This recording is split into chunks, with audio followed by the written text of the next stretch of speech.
Banger after banger.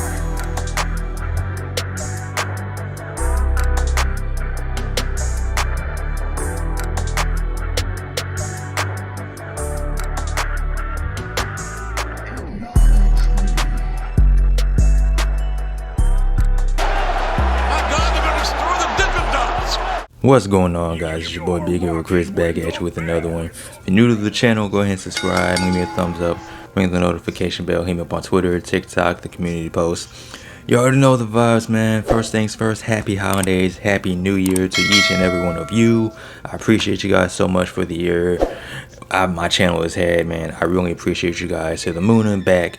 But we're here to talk about some graps. We're here to talk about some AEW. We're here to talk about Worlds End. And I would be remiss if I didn't talk about the big elephant in the room, the big Winnipeg Canadian elephant in the room, and that is Chris Jericho and these whole accusations and allegations. Earlier to the end of the day, there was some accusations thrown at Chris Jericho for, being inappropriate with a wrestler by the name of Kylie Rae, and the name Harvey Weinstein was mentioned, and I don't want to say he's innocent. I don't want to say he's guilty because I don't have enough information. But what I do want to say is this.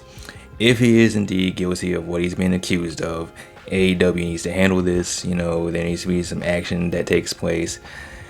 And, if he's innocent, that's still a hard accusation to recover from, because now you have that stigma thrown on you of, exe, assaulté, or I don't know how to speak pigland, but you know what I'm trying to say. But I'll just wait and see if more details come out as far as this, this whole situation goes.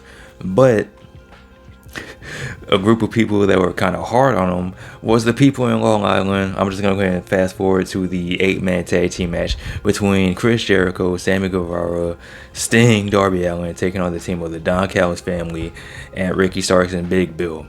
And at first I was kind of nervous because the people were singing Judas when Chris Jericho came out. So I'm like, man, you guys are kind of weird. But to my surprise, people were actually booing Chris Jericho. They were chanting NDA. They were chanting Kylie Rae. I'm like, yo, y'all are savage. Sammy Guevara ended up getting the win for his team. He pinned Ricky Starks. And by wrestling logic, that means like sex guys are going to get a tag team title shot against Big Bill and Ricky Starks. Now, going into this match, it was originally supposed to be Ricky Starks and Big Bill taking on Kenny and Chris Jericho. And my feeling was that Chris and Kenny will win the tag team championships. Now, Kenny has diverticulitis, so he's not able to compete. But with Sammy taking Kenny's place, I still feel like Chris Jericho is going to be one half of the tag team champions going into the 2024. I'm not really looking forward to that. I'm not really feeling that. Accusations or not, man, I don't want to see that at all. Please, God, don't let that happen. And that's what the rest of Worlds End, man. This show, I did have some type of excitement going into it because the build to the show was actually pretty good from the pre-show all the way to the main card. And I will say that a few of these matches delivered. The rest of the card was kind of mid. Like, starting with the pre-show, you had Willow Nightingale and Chris Statlander. This was a really good match. I wish it was on the main card. I wish it was for a championship. You even had Stokely Hathaway on commentary, instigating, stirring up the mix between Chris Statlander and Willow Nightingale. But Willow ended up getting the win, and her and Chris are still friends. And Stokely was hilarious on commentary. There was even one part where he said he hasn't been this disappointed since they canceled Martin. I'm like, yo, same, my brother, same. But this was the best women's match on the card.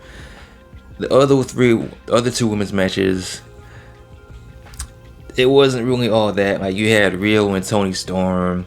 I had some high expectations for that match because they're two good wrestlers, but I wasn't really feeling it, man. Toni Storm ended up getting the win. She's still your AEW Women's Champion. And then after the match, you had Mariah May come out with a bucket. And I'm thinking she's going to hit Toni Storm with a bucket, but it was actually rose petals in the bucket. She was sprinkling all over the place. And you had Toni Storm, in the middle of the ring, just being weird with these rose petals. So I'm like, okay. And then you had Abadon taking on Julia Hart. And the only good part about this match was the crowd chanting, "This is spooky." Because, it was spooky. You had shenanigans between Abadon and Julia Hart. And then you even had Sky Blue come out and try to run interference. She almost tried to cost Abadon their match. And for the most part, it kind of worked because Julia Hart got the win. The moonsault wasn't as pretty as it normally is, but these things happen. It's wrestling. Everything isn't going to be perfect. I'm not going to really trip over the botch moonsault. It is what it is. But speaking of the women, early in the pre-show, you had a video package hyping up the return of Serena Deeb. So even though 2 out of the 3 women's matches were kind of mid, you do have the return of Serena Deeb. Thunder Rosa's back. So it looks like Tony Khan is actually trying with the women's division. We had 2 women's matches.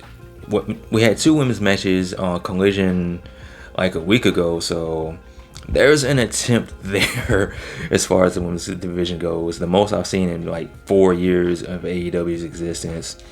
But other than that, we had a 20-man battle royale to determine who will be the number 1 contender for the TNT Championship.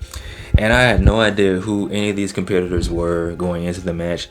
But as soon as Killswitch, aka Unprettier, aka Luchasaurus came out, I was like, that's who's gonna win. And that's who ended up winning. Like, the last 2 people came down to Killswitch and Trent Beretta. Trent Beretta even eliminated Danhausen. He got booed for that. I kind of cheered because I'm like, I don't really care about Danhausen. So I was actually kind of hoping that Trent would win, even though I knew Killswitch would win. Killswitch is the new number 1 contender for the TNT Champion. And speaking of the TNT Championship, this match was one of the matches I was looking forward to. It was a no disqualification match between Adam Copeland and Christian. And it was at this point during the show where the crowd turned up, because prior to this, man, the crowd was pretty much, they were there, but they weren't really as hype as I thought they would be. Like, even earlier on the pre-show, you had Hook taking on Will and Yuta, and in the past you had Hook getting like a superstar reaction, and I think this was the quietest I've ever heard people for Hook. You even had Will and Yuta, trying to, get that cheap heat from the crowd, but they weren't really going for it. Hook ended up getting the win. But going back to the TNT Championship match, probably the best match on the show, the best match of the night outside of the Eddie Kingston match. This was fun. This was a lot of fun. You had Edge come out in his WrestleMania 22 gear, so you already know what type of time he was on. Christian came out with his finals turtleneck, with his family, with Mother Wayne and his son Nick. This was a whole lot of fun, man. You had Edge, diving through the crowd. They were fighting in the crowd. There was ladders, chairs. Edge did that spot where he takes the little handle of the chair and sticks it in your mouth when he does the crossface. You even had a flaming table. So Christian and Nick Wayne lit the table on fire first, and the table kind of, like, the fire went out because like they were taking too long or whatever, or they didn't have enough lighter fluid, even though they had like mad lighter fluid on the table. So he had Edge come out of the ring. He put even more lighting fluid on the table, lit it on fire again, and powerbombed Nick Wayne through the table. And I'm like, hey, yo, because I kind of figured it was either going to be Nick Wayne or Christian going through that flaming table, and it ended up being Nick Wayne. So the match ends up happening with Edge hitting the Unprettier on Christian. 1, 2, 3. He is your new TNT champion until he's not. You had Luchasaurus come out. He attacks Edge, and it looks like he's going to cash in the contract on Edge to become the new TNT champion. But Christian stops him, takes the contract away, signs his name on it, pins Edge, and becomes once again a 3-time, even though for whatever reason commentary said a 2-time champion, 3-time TNT champion. And I'm like, bro, you had it. It was right there within reach. This was going to be the best match of the night, the best match on the card. And they fumbled the bag with the ending by, having the cash in.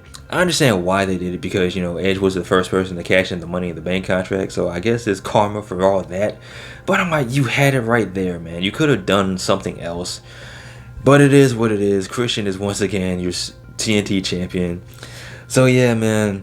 And like I said, the second best match of the night was Eddie Kingston versus Jon Moxley. And this was the Continental Classic Finals.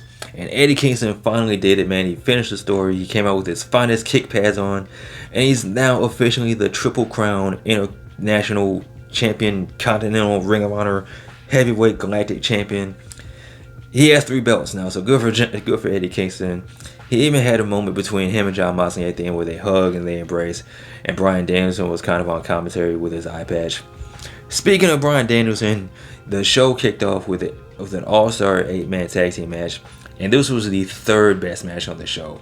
So in total, there were like, out of 11 or 12 matches, you had maybe 5 good matches on this card, because it started off with this all-star 8-man tag team match, and it definitely lived up to the name of all-star tag team match.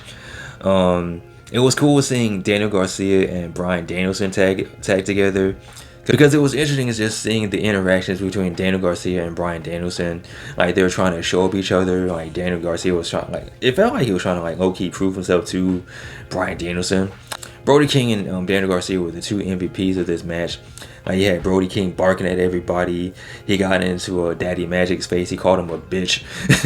You had Daniel Garcia doing the dance or whatever. He even had Mark Briscoe doing the dance, and that was kind of awkward, but it was also funny as well. The faces won. The good guys won. Daniel Garcia got the win. So there was a lot of stories coming out of this 8-man tag team match going forward, and it was overall fun. What wasn't fun was what is perceived to be Andrade El Idolo's final match in AEW. Like, it was like on Twitter, the WrestlePure's Twitter page reported that this may possibly be Andrade's final match. Like, his contract's up at the end of Worlds End, so he very may well be going back to WWE. Like, he may pull up on Raw for all we know. Like, who knows? But this was a match I was looking forward to, because even before I knew that this was Andrade's last match, or last possible match, a lot of people were joking that the loser of this match would go back to WWE or whatever. And the match itself was okay. Like, it started off slow, and then it kind of picked up towards the end. And there was one spot where Andrade had the figure 8 locked in, and that damn hot, flexible wife of Miro ended up costing Andrade the match. She turned heel. She's back in league with her husband Miro. Cost Andrade the match. Miro ended up getting the win, so I guess CJ Perry is going to be the manager of Miro. I don't know. That whole storyline kind of sucks. I wish they would just stop it. It was good that Andrade is getting out while they're getting is good, but Miro ended up getting the win, so it is what it is. Speaking of it is what it is, man. Dante Martin is challenging Orange Cassidy for the International Championship this Wednesday on Dynamite. Cool. This leads us to the last match. The second to last match I want to talk about is Swerve versus Dustin Rhodes. Now, originally this was supposed to be Swerve versus Keith Lee, but for whatever reason, I don't think it was reported that Keith Lee wasn't medically cleared to compete. Hopefully Keith Lee is doing all right, man. He's had health issues in the past, so hopefully he recovers, he gets healthy and whatever. Prayers up for Keith Lee. But this led us into Swerve versus Dustin Rhodes. Now, before the match could even begin, Swerve attacked Dustin Rhodes. He shattered his ankle with a Swerve stomp through a cinder block. And the thing that kind of got to me was the fact that on commentary, they said that, AEW has the best medical team ever. We have a top-notch medical team. And it's looking like they're trying to get Dustin Rhodes to go to the back. His ankle was cooked. But for whatever reason, they let this man wrestle. They let him compete. And on top of that, this match went a little bit longer than it should have, because his ankle was jacked up. Swerve should have handled this man with a lot more ease. Swerve won, but the match went a little bit too long for my taste. And on top of all that, you had Swerve attack this poor man before the match. He's flipping off the crowd, but the people still love him. The people are still behind Swerve. The people still love this man. So I don't know if you turn him face or you just keep him heel, you just keep him as Swerve. I don't know. But the people are rocking with him. It's looking like Swerve is making moves for that AEW Championship going forward in 2024. But speaking of that AEW Championship, this leads us into our main event of the evening. You have Samoa Joe taking on Maxwell Jacob Friedman, the hometown boy, MJF. And to my surprise, wink, wink, nudge, nudge, Adam Cole came out. He came out on his crutches. He's there to support his best friend his best friend MJF. And I had a feeling going into this match, Samoa Joe was gonna win, right? I felt like there was going to be more outside interference. I felt like there was going to be more shenanigans, especially since on Dynamite it was revealed that Samoa Joe was working with the devil this whole time. So I was feeling like you would have a ref bump, you would have the devil's man show up, and you did have the ref bump, but nothing really came of it. Like Samoa Joe ended up choking out MJF like clean. Like he beat MJF clean, made him pass out. Samoa Joe is your new AEW World Champion. And after the match, Samoa Joe just dips out. He leaves, he gets his championship, he just hauls ass, he's out of there. And then after the match, you have Adam Cole, trying to comfort MJF. He's saying, like, Max, you did your best, you tried, the people love you, but then the lights go out. And then the devil's man shows up. They look like they're about to attack MJF. They even look like they're going to attack Adam Cole. And you have Maxwell Jacob Friedman crying. You have Adam Cole crying like, no, don't hit my friend, don't hit my friend. And then the lights go out again. And then you're expecting the devil to show up. But as the lights come back on, you see these masked men standing behind Adam Cole. Adam Cole is sitting in a chair. And to the surprise of everybody, who would have guessed it, that the masked men are Wardlow, The Kingdom, Roderick Strong, and the devil was Adam Cole this whole time. I was wrong. It was not Rikishi. It was not Jack Perry. It wasn't even the 1991 Denver Broncos. It was Adam Cole this whole time. Oh my goodness. Holy crap. We kind of knew this was what was going to happen. I had a funny theory though, like going into the show, that everything what would happen. And I had a funny feeling that Roderick Strong would be the only person that didn't know that Adam Cole was the devil. Like, because this whole thing was trying to prove that Max was the devil this whole time. Like, he was trying to win back the friendship with Adam Cole. So I had a funny feeling that Roderick Strong would be the only person that didn't know.